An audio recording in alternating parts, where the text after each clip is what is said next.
Hey everyone, welcome back to our channel. If you're a Notion user, you know how handy this app is for organizing your life, work, and everything in between. But sometimes, you need to log out. Maybe you're switching devices, sharing your computer, or just prioritizing security. In this video, we'll walk you through how to log out of Notion in 2025, step by step. It's super straightforward, but we'll cover it all to make sure you're good to go.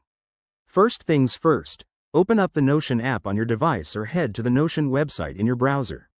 If you're on the web version, make sure you're logged in. Once you're in, look for your profile icon. It's usually in the top right corner, shaped like a circle with your initials or a photo. Click on that profile icon, and a drop-down menu should appear. In this menu, you'll see options like Settings and Members or directly Log Out. Go ahead and select Settings and Members if that's what shows up. This will take you to your account settings page. On the settings page, scroll down a bit until you find the Account section. Here, you might see a Log Out button. Click on that. Notion could prompt you to confirm, just to make sure you really want to sign out. Hit Yes or Confirm, and voila, you're logged out.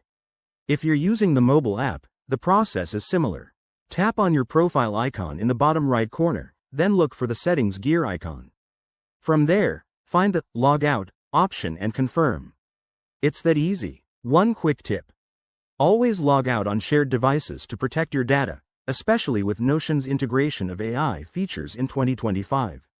If you forget your password or need to log back in, Notion has a seamless recovery process. There you have it.